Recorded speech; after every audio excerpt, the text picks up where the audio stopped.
A billionaire fired his black maid in front of everyone and told her to leave his house forever. She walked out with nothing but her small bag and tried to act strong, even though her life was falling apart. But later that night, someone started knocking on her door like they were running out of time. When she opened, she froze. His 17-year-old son was standing there shaking, with a swollen face and fear in his eyes, and he whispered, "Don't send me back." Denise Johnson had learned to be quiet in the Carter mansion. She cleaned, she listened, she stayed out of the way. She was the black maid, and most days people looked through her like she was part of the furniture. But she noticed things. She noticed how Jason Carter, 17 years old, had changed. He used to say good morning. Now he barely spoke. He kept his hoodie up, even inside. He jumped when doors shut. That Monday morning in Chicago, Denise was wiping fingerprints off the glass railing when she heard Mary Carter shouting from the office. "Michael, my watch is gone," Mary said. "The one your father gave you. The one you keep in the top drawer." Michael Carter answered, low and tight. "Mom, slow down. Are you sure?" "It is missing," Mary snapped. "And I know who was in that room yesterday, alone." Denise's hand stopped. The office door opened.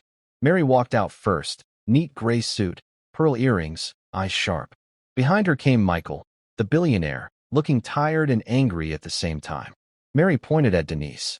Mary said, "Your maid. She was in the office dusting. I told her to be quick, but she stayed. Now the watch is gone." Denise's throat went dry. "Sir, I did clean the office. Yes, but I did not take anything. I swear." Mary's lips curled. Thieves always swear. Michael stared at Denise. "Denise, my mother says the watch is missing." "Sir, search me," Denise said. "Search my bag, my pockets, anything. I did not steal." Michael called for security. 2 guards came fast. One guard searched Denise's bag from the cleaning cart. He pulled out her phone, her wallet, her lunch, tissues, hand lotion. "Nothing else." "Nothing," the guard said. Mary lifted her chin. "Of course there is nothing." She hid it. Denise looked at Michael, begging with her eyes. "Sir, please. I need this job. My rent, my mother's medicine. I can't lose it like this." Michael rubbed his forehead. "Denise, that watch is worth a lot. I can't ignore this." "I understand, sir," she said. "But you can't blame me with no proof." Mary stepped closer, her voice calm. "You should have thought about proof before you went into his office." Denise's hands clenched. "I did not take it." Michael took a hard breath. "Enough. Denise, I'm letting you go. Today." Denise froze. "Sir, you're firing me." "Security will walk you out," Michael said. "You'll be paid for the week." "Sir, please," Denise said. "Let me call the cleaner who was with me yesterday. Let me." Michael shook his head. "I have to protect my home. And my son." At that word, Denise turned and saw Jason on the stairs. He stood halfway up, holding the railing. His face was pale. One cheek looked sore, like it had been hit. "Jason," Denise whispered. Michael looked up at him. "Jason, go to your room." Jason did not move. His mouth opened like he wanted to speak. Then he stopped, like fear grabbed his throat. Denise took one small step toward him. One of the guards moved and blocked her. Mary's eyes followed Jason, and Denise felt a chill. Jason's voice finally came out, thin and shaky. "Dad, I think." "Not now," Michael snapped. "Go upstairs." Jason flinched. His eyes flicked to Denise, quick and desperate. Then he turned and walked up, slow, shoulders tight. Denise wanted to run after him, but security was already steering her to the front door. They walked her past framed photos of the family smiling. Every step felt unreal. At the door, Denise stopped and turned back. "Sir, please, let me speak to Jason for 1 minute." They walked her past framed photos of the family smiling. Every step felt unreal. At the door, Denise stopped and turned back. "Sir, please, let me speak to Jason for 1 minute." Michael's eyes softened for a second. Then Mary touched his arm. "No," Michael said. "Go." The front door closed behind Denise. The cold air hit her face. She walked to the bus stop with her small bag, trying not to cry. People passed her. Nobody knew she had just lost everything. At home, in her small apartment on the south side, Denise sat on the bed still wearing her maid uniform. Her mind replayed Jason on the stairs, his cheek, his half-sentence. Afternoon became evening. Denise tried to call Michael once. Her finger hovered over his number, then she stopped. What would she say? Your mother framed me. He had already chosen his side. She opened social media on her phone and searched the family name. A gossip page had posted a photo of the mansion gate, with a caption about a maid accused of stealing a priceless watch. Denise's stomach turned. In the comments, strangers called her a criminal. Nobody asked for proof. Near 9, she heard footsteps outside her apartment door, slow, then stopping. Denise held her breath. A shadow passed under the door, then moved away. She told herself it was just a neighbor, but her hands would not stop shaking. When the phone rang at 10:30, it felt like the same shadow had returned, this time with a voice. She checked the peephole, but the hallway was empty, like someone had been careful. At 10:30, her phone rang. Private number. She answered. Hello. A breath, then a whisper. Denise. Her whole body went cold.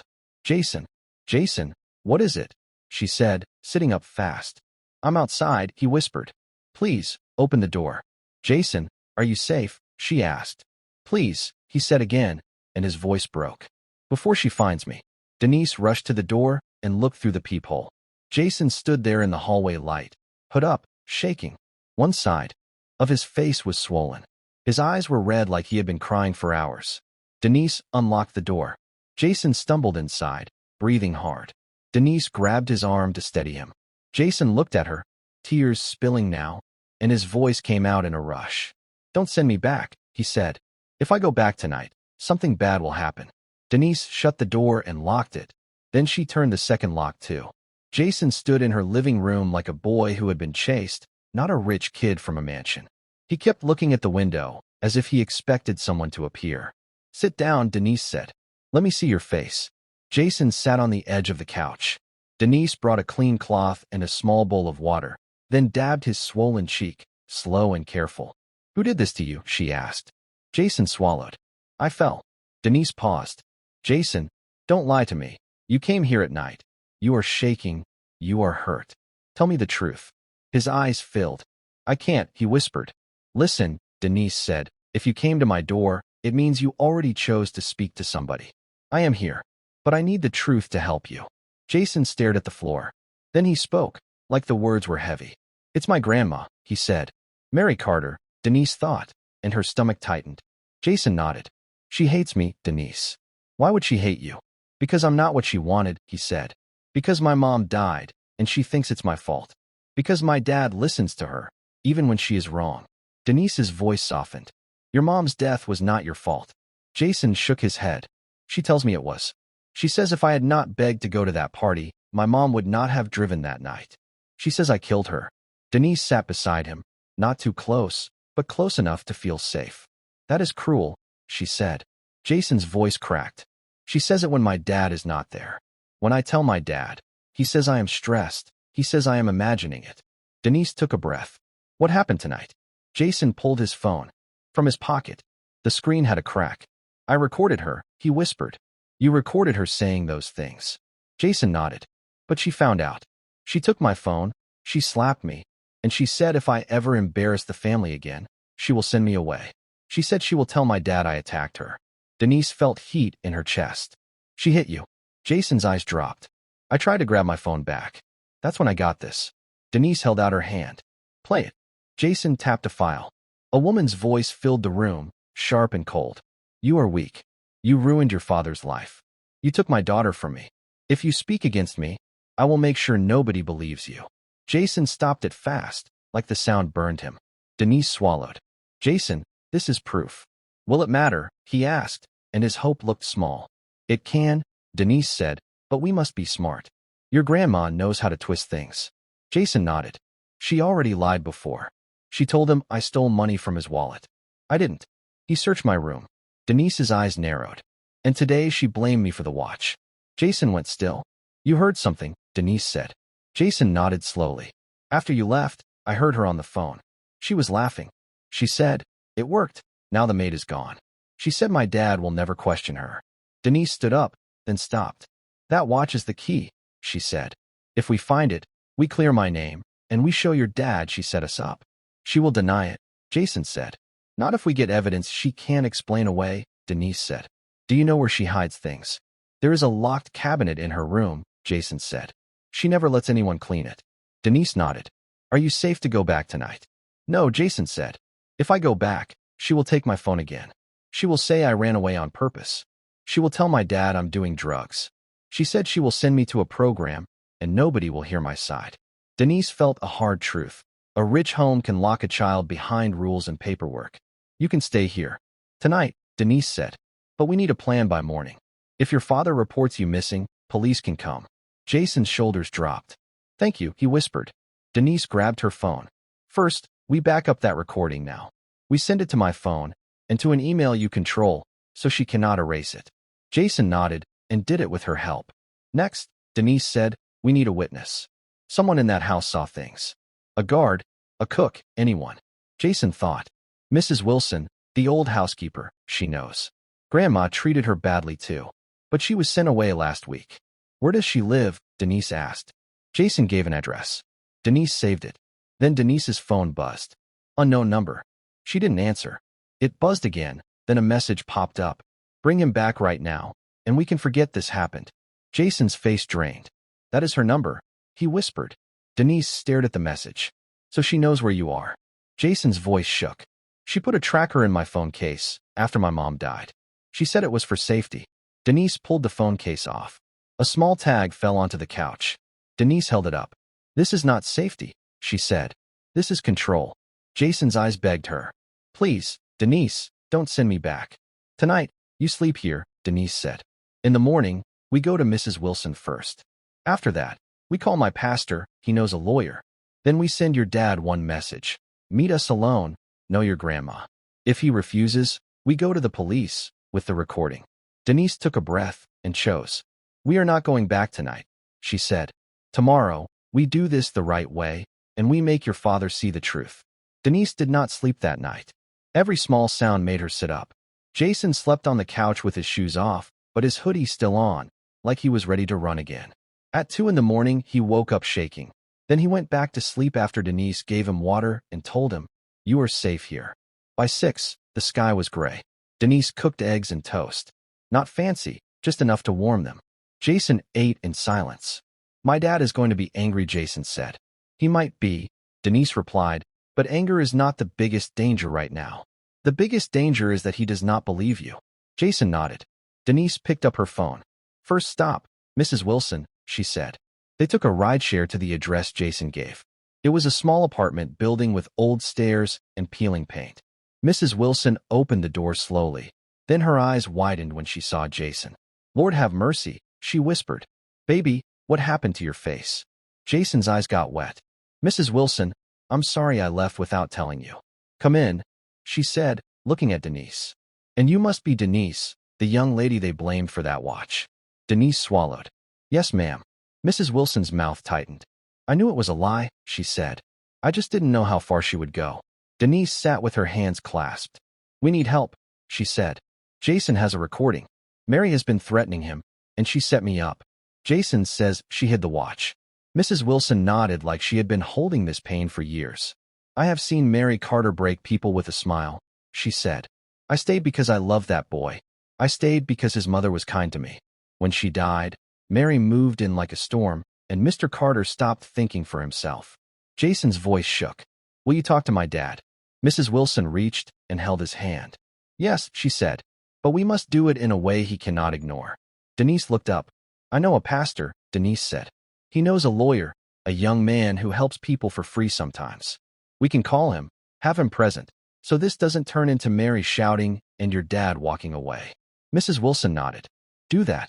Within an hour, they were sitting in a small office behind a church with Pastor James Miller, a calm man with tired eyes, and a young intern named Jack Carter, no relation to the family, just the same last name by chance. Jack listened, wrote notes, and asked Jason gentle questions. Do you have the recording saved in more than one place? Jack asked. Yes, Jason said. Denise helped me send it to email. Good, Jack said. And do you have any message from Mary to show she knows where you were? Denise showed the text message. Jack leaned back. This is serious, he said. If your father comes and sees his son and hears this recording, he cannot pretend it is nothing. If he still refuses, we go to the police, or we file a report and request protection. Jason rubbed his hands together. What if she lies first, he said. What if she tells him I attacked her? That is why we control the meeting, Jack said. We invite your father to a neutral place, not his home, not her home, and we do not tell Mary. Pastor James nodded. I will call him, he said. I will not accuse anyone on the phone. I will just say, you need to come now, alone. It concerns Jason's safety. Denise held her breath as the pastor called. The pastor spoke calmly. Yes, Michael, it is urgent. Yes, Jason is with me. He is safe. No, I will not say where on the phone, but if you want your son safe, you will come alone. There was silence, then the pastor nodded. Thank you, he said, and ended the call. He is coming, Pastor James said. He said 20 minutes. Jason's face looked like he might throw up. Denise sat beside him. Breathe, she said.